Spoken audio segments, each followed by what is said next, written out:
This week's podcast is Dr. Manfred Rohwer. He's our guest, and we discuss some fabulous things about horse racing and veterinary care in the horse field. We discuss gelding, we discuss Kazlick's operations, we discuss tiebacks, we discuss about horse health, why vets are at the races, why vets are so expensive.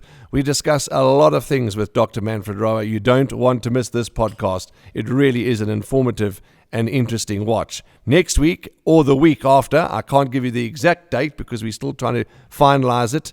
Richard Fourie is going to be our guest on this podcast in the box seat. So if you want to see Richard, comment, tag Richard Fourie and tell us what you want to hear from Richard Fourie. He's hopefully going to be with us in the next week or two, and plenty other guests waiting in the wings.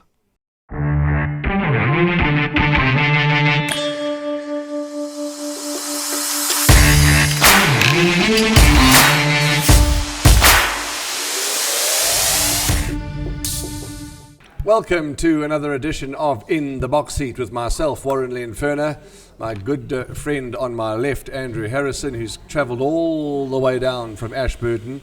How are you? No, I'm good, Warren. I had to put on shoes today. That's a bit of a pain. Because we're going to the office for a meeting afterwards. Yeah, I was going to make a guest appearance. So. You can't go in barefoot. Well, I could. Well, I don't know if you don't like to wear shoes, eh? You've never been a shoe man. No. Well, first time I've worn shoes in about 2 months. Okay, all right. Well, what have we got today? Our guest is a gentleman by the name of Manfred Rohwer. Dr. Manfred Rohwer, who's seating himself at the table. We'll talk to him in a moment, and we'll greet him, and we'll enjoy his company in a second. But just to let you know, let's let the people know what there is to come and what there is to enjoy. We're going to ask Dr. Manfred. We're going to ask Dr. Manfred Rohwer while Andrew breaks everything at the table. I was just trying to be helpful. Yeah. We're going to ask him about things like geldings, operations, colic surgeries, challenges that the vets face. Why are vets needed at the racecourse? Why can horses, some horses not be saved when they break a leg? Why do horses bleed? So all these burning questions we're going to ask Dr. Rohwer, and so there's going to be plenty of information and plenty of things to learn and plenty of excitement on the show. So if that doesn't whet everyone's appetite, then I don't know. Yeah, well, I know. I think most racing people probably don't know what goes on behind the scenes. So, absolutely. So now we can find out. We can certainly find out, and I think once we get the microphone up and running, we will welcome. Okay, I won't touch it again. Don't touch the microphone. So there's that to look forward to. So please stay tuned. Be with us, because this is a podcast that you don't want to miss. Be with us and enjoy the next 45 minutes with us. And always, Andrew, we must tell everybody that there is, on all the Gold Circle platforms, the YouTube channel, the Facebook channel, the Instagram, the Twitter, not Twitter. Twitter. I see we're on what's it? Spotify. Yeah, all these different platforms. Go and follow the Gold Circle Racing on all those platforms. Subscribe, like, and follow. Subscribe, like, and follow. What must they do? Subscribe, like, and follow. What must they do, Manfred? Subscribe, like, and follow. Ladies and gentlemen, it gives me great pleasure to welcome and introduce a colleague, good friend, director of Gold Circle, and veterinary surgeon of the highest order, Dr. Manfred Rohwer. How are you? Good morning, I'm well. Andrew, you've known Manfred for a long time? Yes, since the beginning. Since Robin Watkinson days. Yeah, boy. Yeah. And Manfred, lovely to have you on the show. Thanks for your time. I know we wanted to record a bit earlier, but you guys are busy, and this is just where you've got 45 minutes to breathe. So welcome, and thank you for your time. Thanks. Before we talk to Manfred, let's quickly rattle through a few things, Andrew, because there's a lot's going on and some news that we must talk about.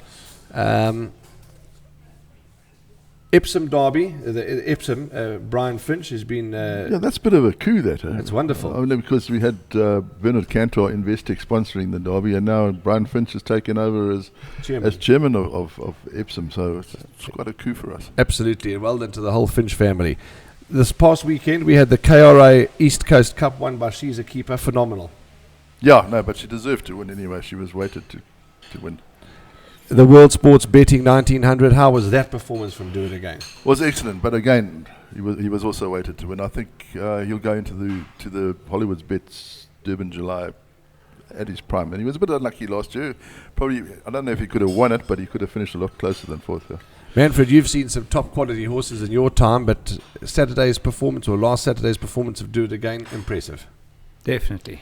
It definitely seemed like he's turned the corner, and that win was impressive. Equally the filly. Yeah, absolutely, absolutely. The July log, Andrew, anything strange or? No, I think it's pretty standard. I think most of those horses just stand out. Now it's a case of the outsiders trying to get in.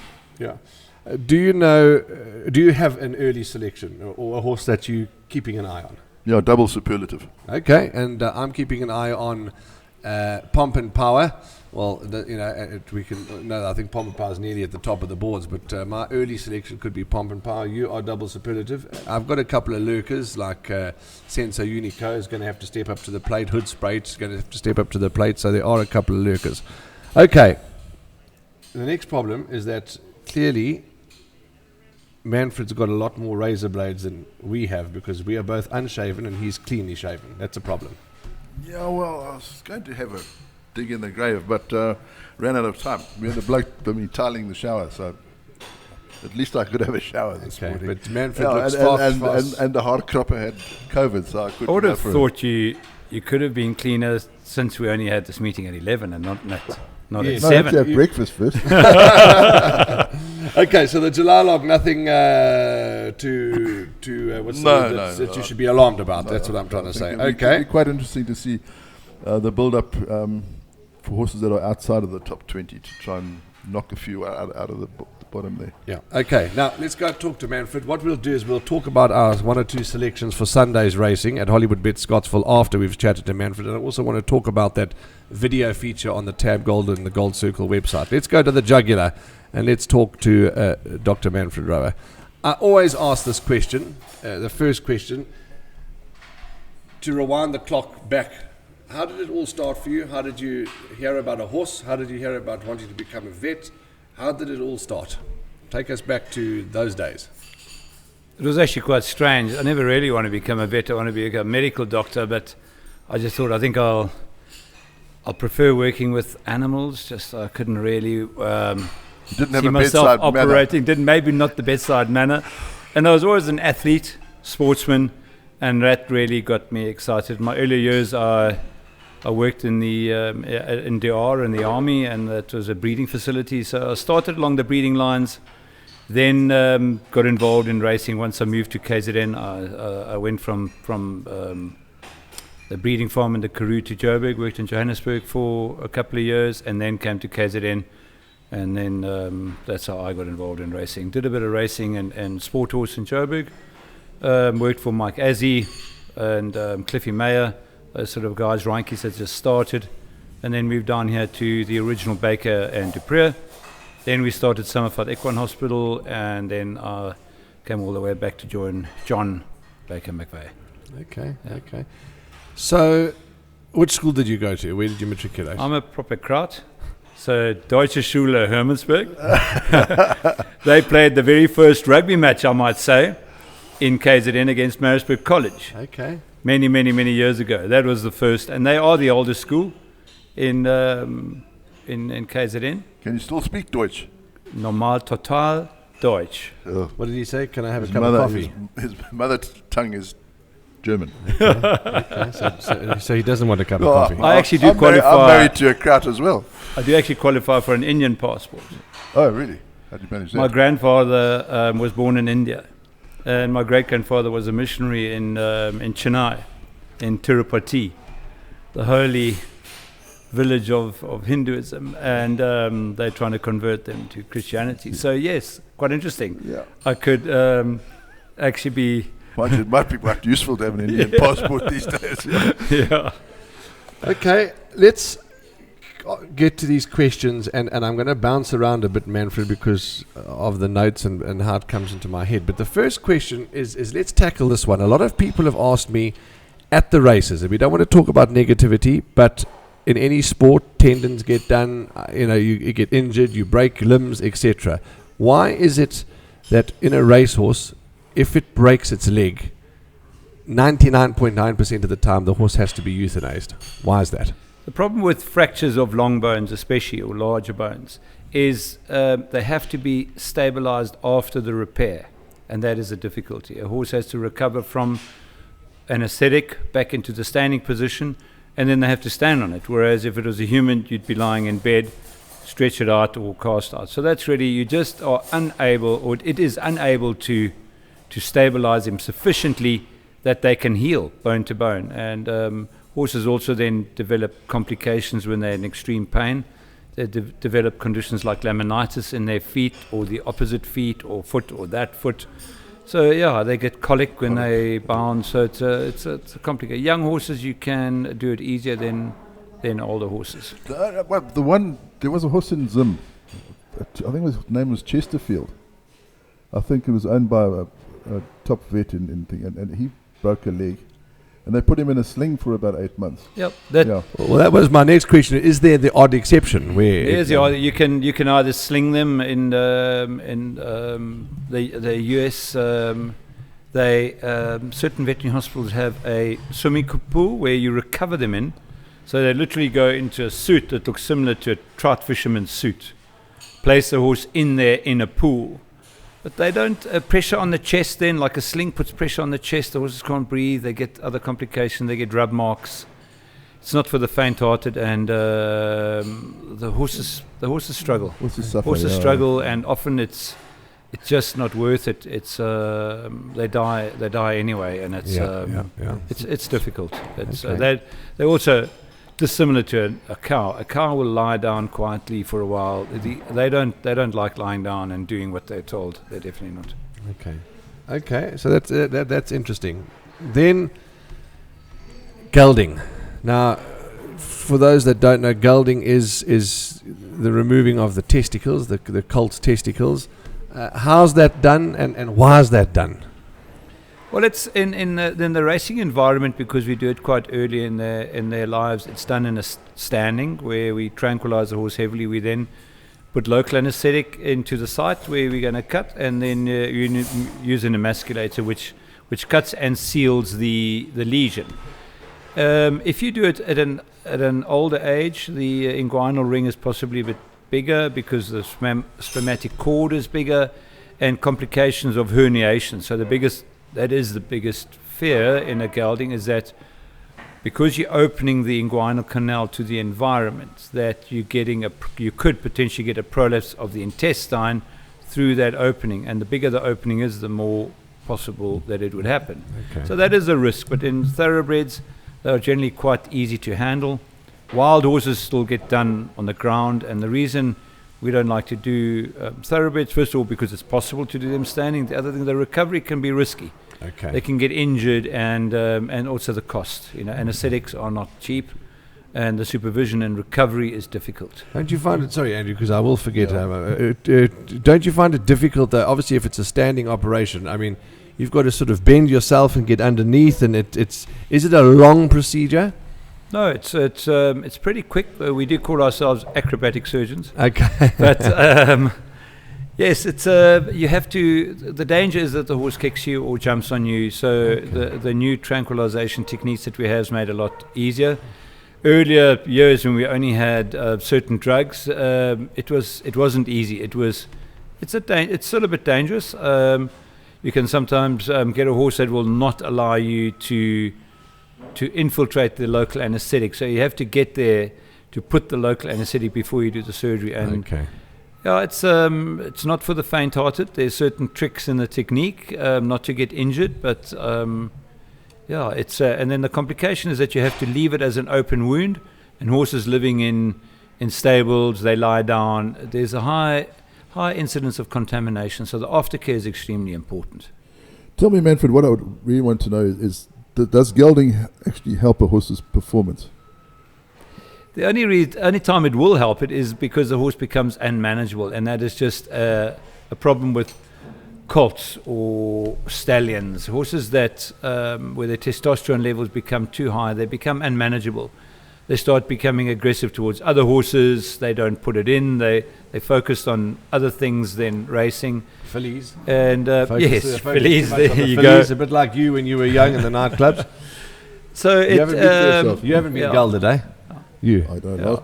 Not the last time I looked. There also certain colts get very heavy in front, and that's obviously it distracts from them remaining athletic, and maybe that's what you're coming from. That's it, yeah. Certain horses need to be gelded to retain their athleticism. Other horses or colts can actually stay quite athletic, and I mean worldwide, colts win really big races, and probably most of the group races are won by colts in the UK. Or other, not only the UK, but internationally. Australia and South Africa seem to geld horses a bit sooner. It's a training techniques a little bit. Technique, yeah. I was just saying, who was I talking to the other day? I think it was Shane Hamby. He was saying that in the UK you train differently because you get long. Yes. If you are concerned, there is a condition called hemoconcentration, which is very debatable whether it actually happens or doesn't happen. But it's in Australia and South Africa, we seem to think that it does happen, and it does seem to be more prevalent where you work the horses shorter and work them in deeper sand, where you do a bit more speed work at a more regular basis. It seemed to be more prevalent than in conditions where you are able to work horses longer, and it seems to be less of a problem. Yeah, well, our training centres don't actually lend themselves to long work, do they? No, they don't. I mean, in the high felt, I think it's more so that it's a bit easier that way. And I mean, in the UK especially, I mean, they do long gallops. It's But we've also got this sort of mindset now. You've got this very well-bred colt, and you think the owner thinks, well, this is going to be a stallion, the next jet master. Yeah. But what it actually needs is gelding. Yeah, they become unmanageable, and often when they also get injured, in my experience, I think colts that are left to rest in the period of their late 2-year-old and 3-year-old career, they often come back from their rest unmanageable because they've learned other tricks. While a colt needs to be worked regularly, he needs to be disciplined regularly, and then you have a chance. But as soon as he's in an environment where he's not worked regularly and disciplined, they become unmanageable. Now, we've spoken about the colts and geldings. Let's talk about the fillies now, because there's something called Caslix, a Caslix operation, and it's when the filly is... You're going back to all these bloody fancy things. Yeah, no, absolutely. We want to tell the people about all these different things. The Caslix.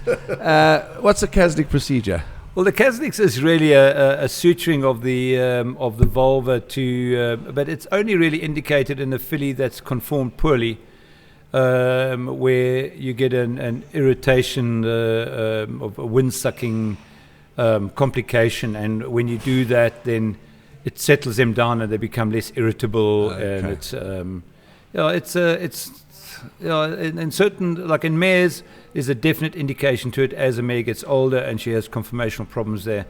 In fillies, it's debatable. Certain fillies just seem to relax when if they slightly poorly conform there. Okay. You see, interesting. Oh, Can I okay. ask a question? Absolutely, you can. Speaking about geldings, earlier on we were speaking about Do It Again and how he is a gelding, obviously, right? And I was asking Andrew if he was not gelded, was he going to be as good of a horse as he is now, right? So and he said he wouldn't have performed as he is right now. What do you think, Manfred? Well, I've not really worked with a horse, so I wouldn't be able to answer that, because the trainer would be able to answer that and give the reason why he gelded him. I'm not sure why he gelded him. He might have been too difficult to handle. He might have concentrated. He might have became a little bit unathletic. I'm not sure, but those are the reasons, and or he could possibly not have been putting it in. But, well, it's hard to say, because if he wasn't a gelding, would he have been a stallion? Well, maybe he might not have performed as well as an entire. So it's hard to really say he would have been a good stallion or he wouldn't have been a good stallion. I don't think anybody can answer that. Yeah, Doesn't testosterone give male horses more energy, more power, more fierceness, and more, aggression? I mean, testosterone is, by definition, anabolic in a way. So and that's why boys are bigger and stronger than girls, and that is basically the difference, is the level of testosterone in your body. But when it becomes in the way of being a manageable athlete, that it becomes an issue. And as we said, they become difficult to handle. They start becoming aggressive towards the horse next to them. They're not focusing on just racing and going forward. Or they become unathletic by becoming too weighted in the wrong area. So and also you get wear and tear on the bones. If they're too heavy in front, you get weight on the front legs. It's all. And then they chew up the groom who doesn't want to go and groom them. So they become unmanageable. But you know what? Each horse has its own story. So I'm not sure what Do It Again story is, but Justin can sure be enlighten us sometime. Yeah, I'm sure they'll be able to give us a comment on that. Now, at every race meeting, there's vets on course. Again, it might sound like a silly question. We know the answers, but those that are watching this might not. Why will there never a race meeting start unless there is a horse vet on course, if not more than one? The job or the duty or the job of veterinarians obviously to deal with a horse that's injured. So that's first of all. And in racetracks, we all know horses get injured. They break their legs, they run loose, they run through a rail. My own filly ran through a rail the other day at Gravel and ended up in the golf course. So that those things happen. They are highly tuned animals, and so that is one part of the duty. The other duty is to make sure that horses are sound enough and in good enough condition coming to the races. And just to be there from a veterinary services point of view, because things go wrong. Things go wrong on a race course. And often decisions have to be made where the horse is in good enough condition from a soundness point of view or from a health point of view to partake in the race. If it plays up at the starting stalls and bangs its head or teeth out or whatever, then you've got to have the vet there to sort them out. You often hear that people will write and they'll say, health care and all the rest of it is not up to scratch. But that's why I'm asking the question. That's why we're having Manfred, because on a race day, it is up to scratch, and you get some people that you might say, hang on, I feel that horse is not 100% sound, or it's not good to run, or it's banged its head and its tooth is bleeding, it mustn't run, and people get agitated. But at the end of the day, nothing stands in the way of a vet and his or her decision for the animal's health and well-being. Correct? Happy with that statement? I mean, that's the object of us being there. It's a safety net for the animal and the rider, for that matter. I mean, if a rider comes to us and says he's uncomfortable with the horse gets examined at the start before it goes. So everything is in the interest of the animal and the rider, and that's, I think, we have the expertise and the experience to make that call. And it is in the interest of our sport as a whole. Can you imagine being in the shoes of Ruan Sutherland, Dr. Ruan Sutherland, at it was the Vodacom Durban July for that year? To have to scratch her arm at the start. I mean, can you imagine the emotion? I mean, we saw that footage, and I remember, he just took his hands and he just put his head in his hands and he just shook his head. Can you imagine, having to make a decision like that? That was a tough call. Yeah, I know. Hey, so you actually have to just switch off and what sort of event it is and just look at the animal. One gets caught up in the hype, but I think he did the right thing. Absolutely. For the horse's health and the horse's benefit. Absolutely. In hindsight is always easier. Yeah. But can you imagine having to make a decision like that? The whole country, the whole world is looking at you. But anyway, he did certainly make the right decision. In the spotlight. Absolutely. That's it, in the spotlight. Okay. We often hear about post-race distress. Distress. Obviously, it's self-explanatory. But what signs do you look for? How can you tell that a horse is distressed post-race? Maybe I should start in saying that the best way to reduce heat exhaustion or post-race distress is by making absolutely sure that the horse enters the event with a temperature that is normal and low. And that's often where it goes wrong, in that an animal arrives by the truck and possibly gets put in the stables at the race course and then starts the event already with an elevated temperature. And then the race happens. Often there's a delay start. I remember the Jackson many years ago. It was in the Cape. I think it was the Queen's Plate possibly. where there was a false start. He had to restart. He was a slightly nervous horse. Slightly nervous horses have a similar or higher incidence. They seem to get more excited and sweaty. So that was a delay, and they got hotter, and then you show these symptoms, and I'll get to those symptoms. But if the horse then comes back into the ring, you have to assist them in cooling down immediately. And the important thing is to get air movement over them, so keep them walking, keep them moving, and get water down there and cool them down. And the symptoms are really, it starts as a slight agitation. So the horse just doesn't behave normally. He starts fiddling a little bit and starts kicking out and starts possibly pawing, just showing something that he's agitated.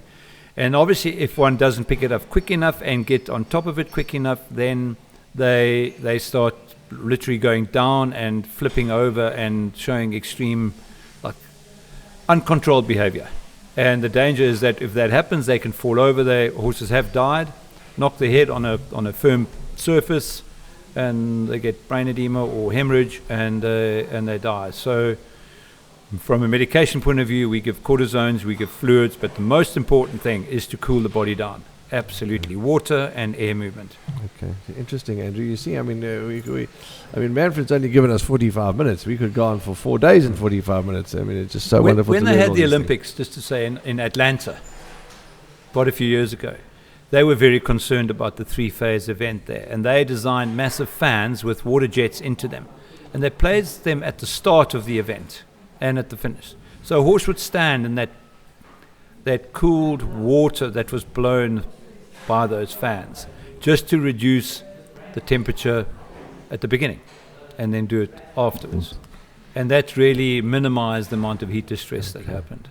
Maybe a silly question, Manfred. You talk about the correct temperature. Now, I didn't know that, so I've learned something new today. That obviously it starts with a bit of a higher temperature, but at the races, the horse gets trotted. The trainer trots his horse, checks everything, blah blah. In the ring, you guys and girls are watching for movement and all the rest of it. Would it be? I mean, as I said, it could be a silly question to check a horse's temperature just before it comes into the ring, or would that be impractical, or neither here nor there? It is Mashobi would have been a good thing to do. It's not always that practical. Horses aren't when they're that excited stage. It's not so easy to take the temperature. But it would actually not be a bad thing. It would be a good thing. Okay. It would be a good thing. Yeah, I think it's also up to the trainer who knows what his horse... Yes, yeah. Yeah, but you 100% right. But what I'm saying is you won't be able to look at a horse and see a high temperature. That's what I'm saying. But I mean... Well, I don't know. I went to Vodacom to get my phone fixed. I had a temperature of 34.2 or something. I thought I was dying. So did you get your phone? I got my phone. But yeah. Okay. Bilateral epitaxis is another that the viewers and the punters and the racing enthusiasts might see those words and reports and race books and things. What is bilateral epitaxis? Okay, epistaxis. Epistaxis. It's a little bit different. Yeah, sorry. It's just it's bleeding from both nostrils. Bilateral meaning two, epistaxis meaning bleeding out of the nostrils. It doesn't really say anything more. So the important thing is to determine where the blood's coming from. If it's from the nose, if a horse has bashed its head in the pens, then it's still epistaxis, but it's from the nose, and it's really only like a nosebleed. But the horse, the thoroughbred in particular, is prone to bleeding from the lungs. And that is really because the pulmonary artery pressure gets excessively high, and then you get a rupture of your small arteries, and the blood ends up in the lungs. And it gets graded by severity. So the more significant the bleed is, or the bigger the bleed is, the more likely it will be for the blood to appear out the nostril, basically filling up a jar. So if you'd grade it between 1 and 5, a grade 5 would be out of the nostril, a grade 1 would be a small bleed that remains deep in the lungs. And so you grade them on where you see the blood. And that's really the reason horses do bleed naturally to a certain extent all the time. And it's what I think most veterinarians advise their trainers is that do everything possible in your power to not make the horse bleed in work at home, because then the likelihood of the horse bleeding at the races is much less. Okay. Manfred, that brings us to the hot potato of Lasix. Are you for or against, or does it work? Lasix is, there was 2 studies done, and it's been proven that it definitely works. We did a South African study which definitely showed that it works and it reduces the amount of post-race bleeds. But then another study was done that it actually reduces the pulmonary artery pressure. So it definitely works, and there's no doubt that it works. I don't really, I think through all the literature read, I don't think we should use it on the race day because of various reasons, but definitely use it in training. And it's Mashobi, your only properly proven drug to reduce the amount of the incidence of bleeding in training. And it's like a scar. If you allow your horse to bleed in work and in training, it's going to bleed more in the race. So reduce the scars, use Lasix as much as possible. The side effects are minimal. And it's a drug. It's a proper drug. Okay, but like in America, it was. I think some states still allow it, others don't. Yeah, they inject it 4 hours before the horse takes part in the event. But would it become hereditary with those American bloodlines? I'm not in a position to. I don't know. I really wouldn't know. It seems that certain lines bleed more than others, but I'm not.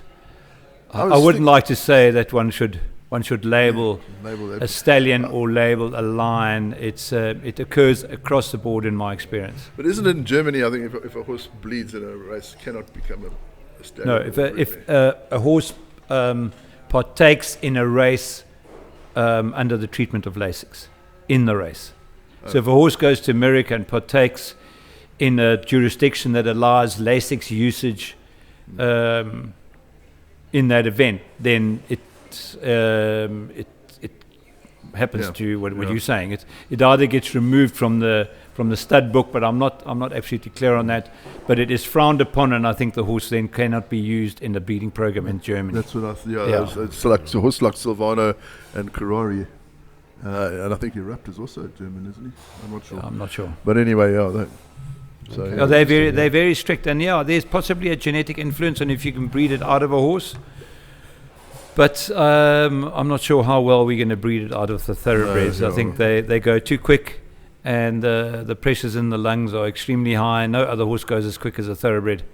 So it's going to be difficult. Not the ones I back here. The ones you and I back are a little slow, but that doesn't matter. And just to wrap up the epistaxis, did I get it right? Yes. Epistaxis. The suspension, they get suspended, obviously, because they need time to heal. Yes. Okay, that's perfect. Jumping around again, let's go and talk about your daily routine, because there are other veterinary practices, but the vets in general in South Africa, in the racing industry, go in the mornings from yard to yard or from client to client. What's that all about? Well, I think that it's not only in South Africa or KZN, the world, it's in the world, really. Racetrack Racetrack veterinarians, our clients we see as not only the owner of the horse, but the trainer who acts as an agent and then engages with you to do his work in the yard. And there are certain trainers that will use different veterinary practices, but that happens all over the world as well. But generally, if the practice has a veterinary hospital, like a lot of the South African practices, there's a bit of an early round, check all your hospital cases, and then from about 7:30 to 8 o'clock, the vets get in their cars. Cars are loaded with an X-ray machine, a scope, a whole set of drugs and bandages and treatment materials, and we visit our trainers. It's in that way quite a social morning. You go to your trainer, you follow up on horses, certain mornings that are fast mornings. Horses injure themselves when they go quick. So that is a time when you want to assist the trainer. You look at horses after they've galloped or after they've done pace work to pick up small little lamenesses and issues, because the trick is really to pick them up early, treat them, possibly give the horse a bit of time off before it becomes a serious problem. And that happens till about 11 in the morning. Most vets then amble back to their hospitals, possibly do surgeries happen over there. We do surgeries over that period of time, and non-race days. The original Wednesday used to be a big surgical day. And or you go and see other horses that are possibly not in training, or pleasure horses, sport horses. You do over that period of time, and then at 2:30 to 3 o'clock, your rounds start again. You pick up things in the training center that you might not have been able to finish in the morning. And temperatures, mild colics appear often in the afternoon, and then your day finishes at 5 o'clock. You check your hospital patients, and then you crack a duty possibly, and hopefully you don't get called in the middle of the night. Well, you're the boss, you right? And so it goes, and then what did you crack a duty? A night duty. Oh, crack a night duty. Crack a night duty. Crack a night duty. Hopefully at my age I shouldn't, but I haven't got that right yet. Well, as Andrew says, you're the boss. You should leave it to your assistants and to your juniors. I think you should also put a governor on your vets' cars. I mean, the way they come past Ashburton at 400 miles an hour. They've got to get to their patients quickly. Maybe we can speak to them. Manfred, it's a question that I wasn't going to ask, but I'm going to ask it because, everyone's entitled to their opinions and things. You often hear in life, never mind in racing and in breeding and in horse racing industry, in all industries, everything in life, petrol at the moment is expensive. Groceries are expensive and everything's expensive, but you often hear amongst the owners and the racing people, the vets are expensive, and the vets it's not cheap, and etc. etc. As I said, nowadays what is cheap? I don't even think it's cheap, but anyway, what's your take on that? I mean, how do you, if you get attacked by a customer that says, you guys are too expensive, I've just taken my sister's dog to go and have a procedure done to its stomach. It was expensive. Everything's expensive. What do you feel about that? I think we are professionals, and I think we've done our years of studying and our duties, and we also have to run a hospital. We have to staff the hospital. There's an expectation of clients, generally, be it trainers, owners, that if their horse has a serious problem, that you as veterinarians or us as veterinarians actually are in a position to take care of the animal. Yes. With that comes cost, and driving around, and especially in racing, there are only short periods of time where we can attend to the horses, as I said, 8 o'clock to 11 o'clock, and then from 3 o'clock to 5 o'clock, because the trainers aren't there at the time. So you've got to have the staff to do enough work in that period of time, which possibly adds to a bit of cost. But sure. I do appreciate it's not cheap. Our dog went and had a cesarean the other day. It cost 11,000 rand just for the cesarean, and puppies didn't even survive.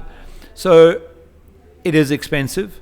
To me, my general discussion with owners and trainers, where particularly it's a concern, it is often the unexpected bull that creates the trouble, yes, rather than the bull itself.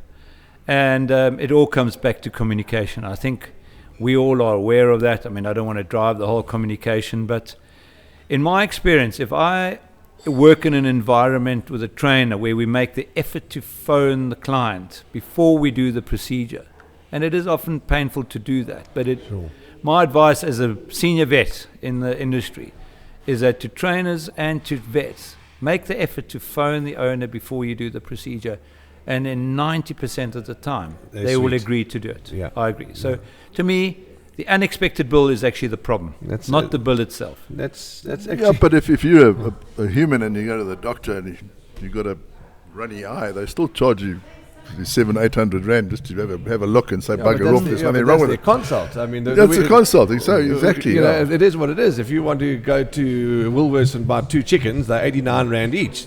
Times 2, So I mean, the dog that had the shop at Woolworths. The dog that had the procedure, we went twice. The first time was to go and assess what the problem was.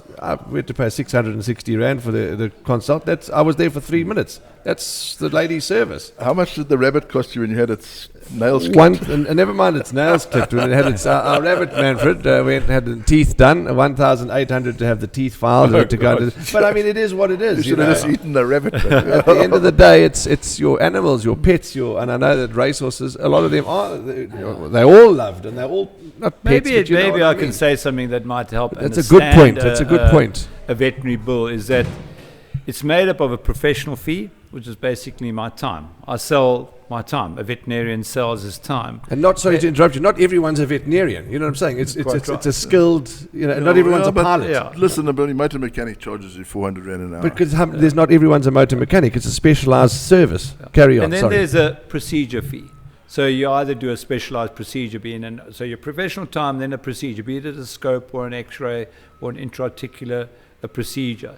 And then there's your drugs and materials, which is obviously stuff that you use, and there's normally a visit fee or a transport cost. So in essence, those are your 4 points within a veterinary bill that inevitably your veterinary bill will be made up of. Yes. To try and obviously recover and generate some income so you can pay your bills as a veterinarian and offer the services that are required and expected. Sure. You've also got to pay for equipment. Equipment, absolutely. Your operating tables, your scanning machines. X-ray machines are extremely, scanners are, and things get trashed. So we must understand that equipment that gets put in a car and goes to stable, even though that is what we like doing and what we profess to do well, is to be at the horse and do things as quickly as possible. Equipment takes a hammering. Yeah. In, out the car, next to the horse, in a bit of dusty stable. So the cost of equipment is exorbitant.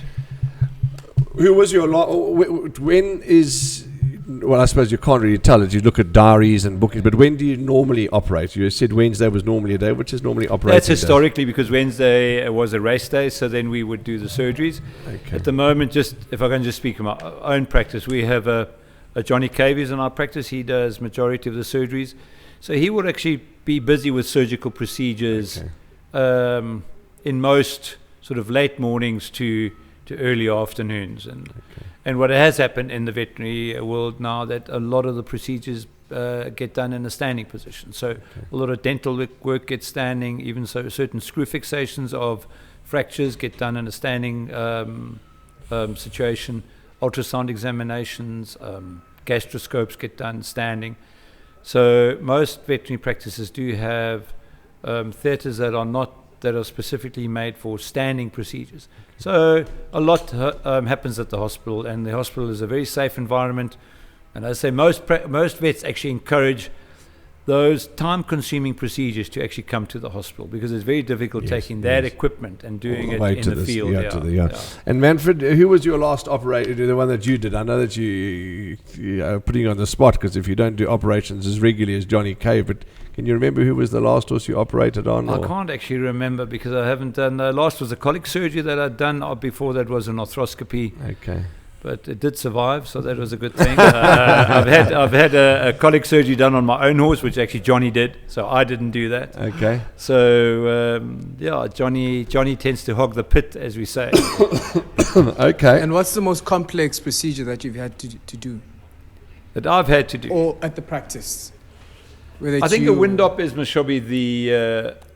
Well, that's next on my list. What's a wind up? Yeah, it's complex, but it's complex because it's difficult, and you're trying to turn a moving part of the body into a stationary part of the body, and often it comes with complications. And so that's Mashobi the certain abdominal procedures, colic surgeries that are strangulated and are entrapped, and you can't get them out because the gut's so heavy. And dentals. Johnny does all our dental work. Those horses can be there for 3 days to get one tooth out, because he has to do it in pieces. Sure. Because the horse gets exhausted standing there, and so it gets loosened, then it gets left, then loosen it a bit more the next day, leave it alone, get the horse a break, and then suddenly the tooth comes out after a period of time. That is interesting surgery, and a lot of work has been done on that, and techniques that have now been developed, and equipment that has been developed to do dental work in a standing position. Less common in racehorses, more common in older horses. Manfred, do you still do hob days? Yeah, we do the hob day together with the tieback. Okay. The hob day is basically burring out the vocal cords, and it's all about creating more space in the throat.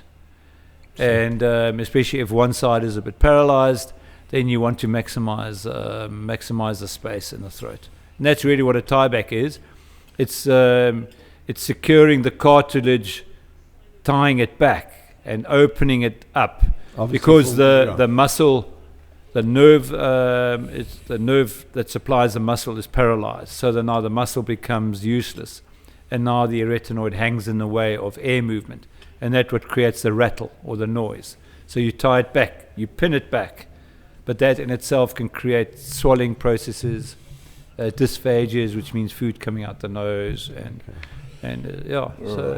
it's complex. But you know what? If it's a good horse that needs a wind up, best you do it, because without that, It's not going to be I mean solved. that horse that we own together with Rohwer, with Fly the Coup.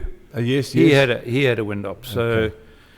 And he won his second start after the wind up. So Didn't Jetmaster have something similar? he had 2 wind ups. Yeah. 2 wind ups. So they sometimes do fail, and you have to redo them because it's the suture pulls through the muscle.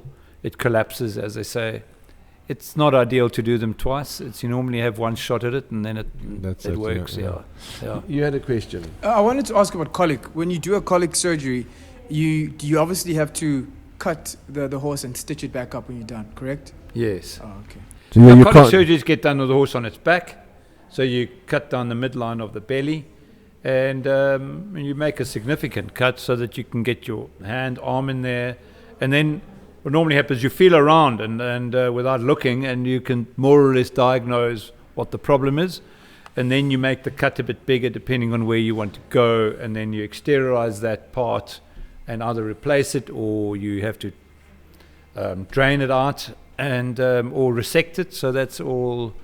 It's a lot of effort because the gut is not small and it's heavy. How does a trainer know if his or her horse suffers from a colic disease?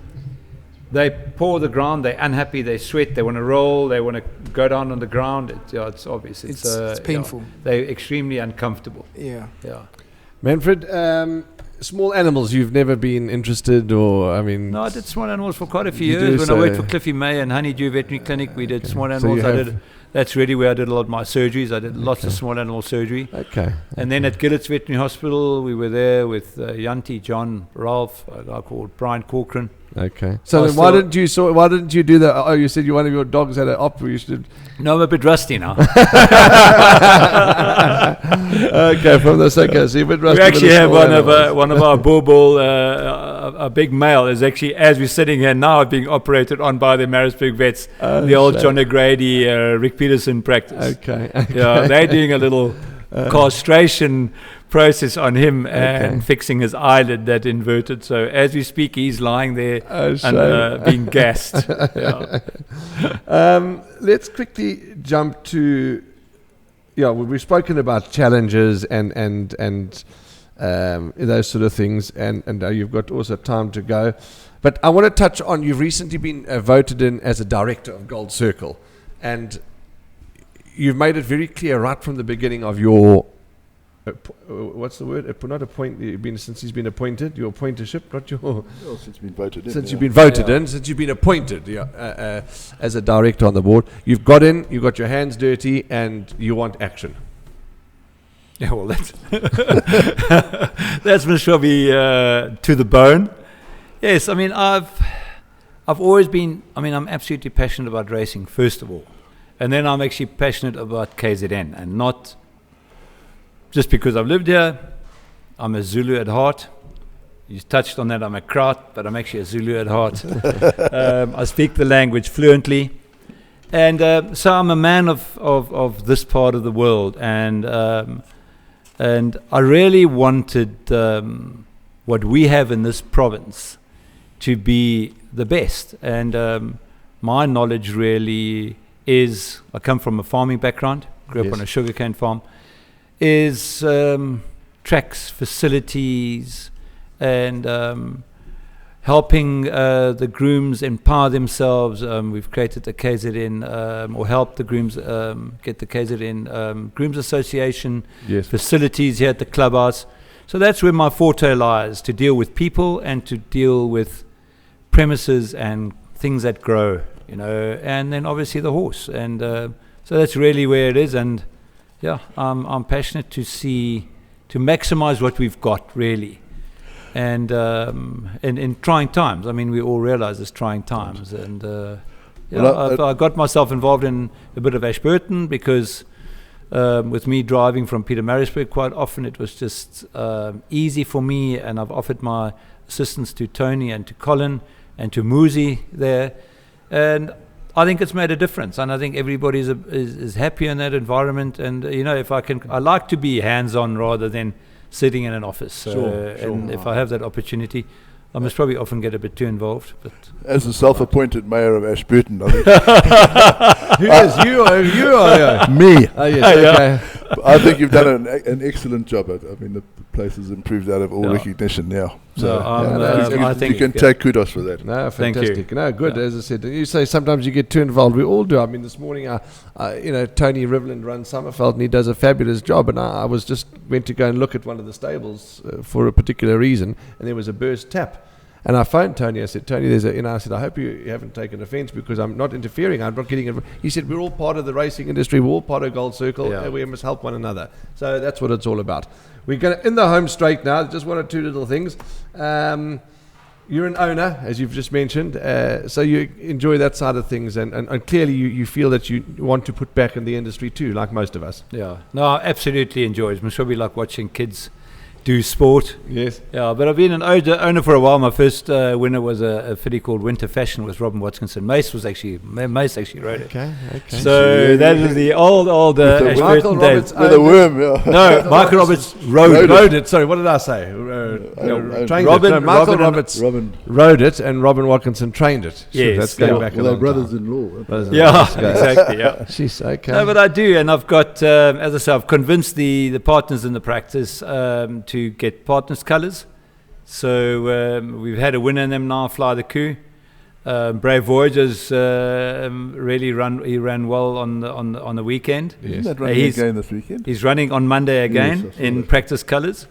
And I've obviously had my own colours for many years. Sokop was most probably horse that won me the most races in those colours. Silver and black. I used to be a Merck supporter. I'm not. I'm completely Red Bull now, but I still have my Merck colours, silver and black. And then I got the kids involved, and the kids have got those white colours with a black V, and we had a winner in those colours, Chelsea Flower with Carl Hurtson. Yeah. So it's exciting. Kids love it because wherever they're in the world, they watch it, and it would have been nice had they been here, but yes. I think possibly Chelsea Flower could run in June when Stacey and Ryan are here. Okay, So it could be great for them. Yeah. Manfred, obviously in the profession that you are, you've got to keep calm, and you've especially in times of when there's intensities high and pressures are running. You seem to be quite a calm person. Yeah, I think so. I would rate calm. I've got as in Zulu they say, a bit of nkani. I can have a bit of attitude, so it's but I'm quite calm. I think in most situations, but that comes maybe with age and experience as well, that you can actually just sit back and let things happen around you, and I would say so. Okay. Now, you're going to probably club me after this podcast, because I was walking around the rings this morning, and somebody, and you might even know who, said I must interview you, and which they saw the advert. They said, can you confirm or squash the rumour whether you're wanting to be taking out a trainer's license? I'd love to take out a trainer's license. But I think history is against me in that vets don't make good trainers. Because it was one Stuart Ferry that was asking this question, and he said I should blame Lorenzo Karim. I said, no, boys. They were all obviously good friends of yours pulling your leg. Yeah, I think that they are just spreading rumours at all. I've always been an athlete, and I've been a cyclist all my life. Yes. Oh, boy. And I do love to follow heart rates and recoveries. Yes. And so I've got a tendency to want some of my horses to jump on Pete Muscat's treadmill so I can see some parameters, and that's where I think it comes from. And that's tuning you up. When I'm saying to Stu, he said, "Can Luna Cam not go on a treadmill so I can just see what he does, because I like to see numbers." They say, "Are you training it now or aren't you?" So, as I say, I tend to get a bit too involved, and I get red carded now and again, and I have to get back in my box. But it's never with any malice. It's because you're passionate and you love it. Okay, I really love numbers and watch how horses But he rides bicycles. Yeah, and Sean, I'm in the Clarkson mode there with cyclists. And Sean Veal was also part of the chirping colony. It was Sean and Stewie, and they said I must blame Lorenzo, but all a good bunch of guys and lovely to have some fun. Well, just remind Stu to send Luna Cam to the treadmill tomorrow then. What I'll do is 2 things left to talk about, and we're going to wrap up. I want to know what your finest achievement has been in your profession. You know, a feel-good story, or a really successful op that went, or a horse that you've worked with that went on to win a feature. So think of that in a moment. But you're also very lucky in the sense that your partner, Debbie, who's also hugely a horsewoman, works for EPOL, and it makes it easier when you both share the same love. Yeah, definitely. I think horses is, whatever we do, we have 10 our own horses. Debbie plays polocrosse, and I'm very much involved in polocrosse. I'm, for some reason, wearing the captain's cap there, and that does stress me out quite a bit. But it's all within that. Between horses and dogs, I think we must probably have too many. And I think it helps for us all being in the same industry, and I think we enjoy it, and I think while we can, it's good to enjoy it. I don't think we're going to be able to have as many horses as we've got for a long time, I think it's enjoyable, and it helps for both of us being involved. Your finest achievement?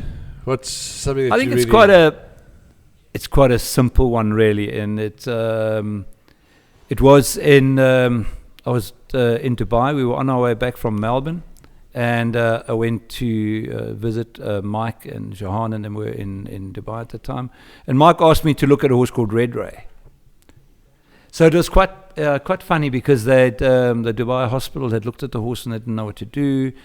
And as a simple thing, it was really looking at the x-rays and then asking them to do one extra view, which they hadn't done. And this really clarified what the horse's issue was, and it clarified what we could do, how we could help the horse. And the horse then, after that, came back to South Africa and won a Group 1.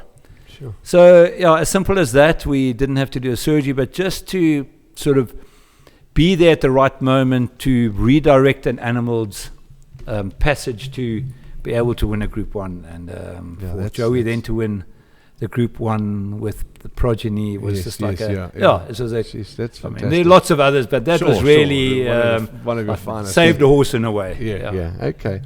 We're going to just quickly talk about, for 10 seconds, Sunday's racing, and then we're going to close up. We're going to thank Manfred, but we are racing on Sunday at Hollywood Bets, Scottsville.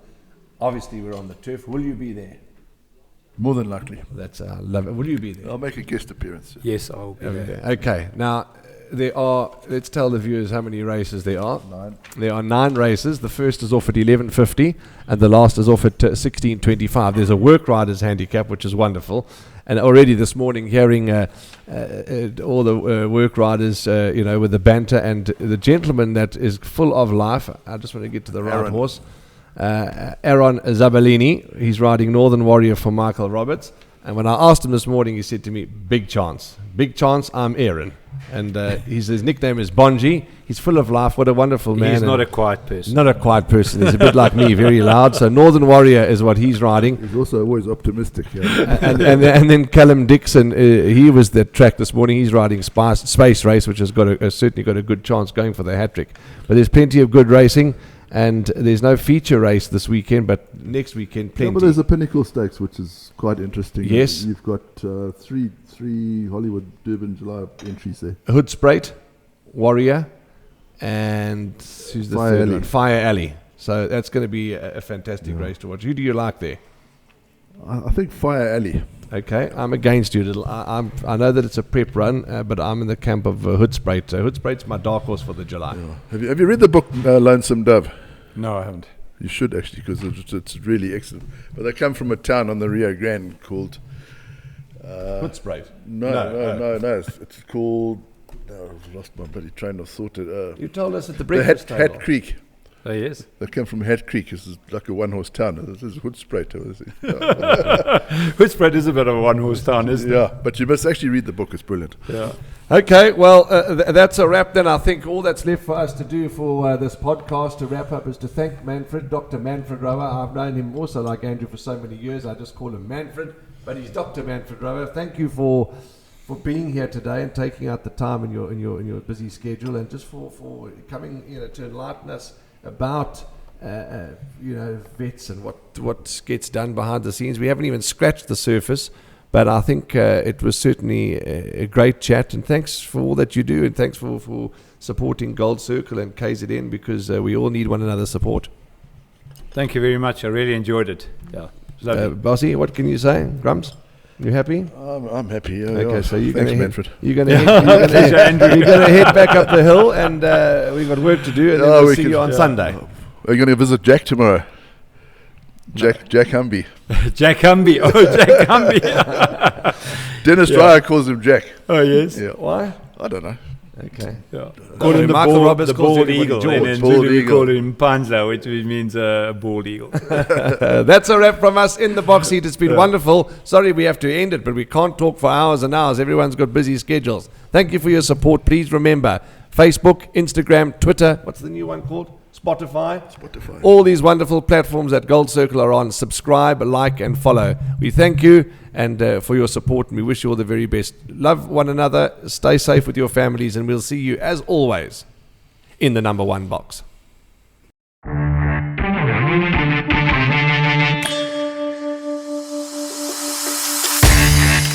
Thank you.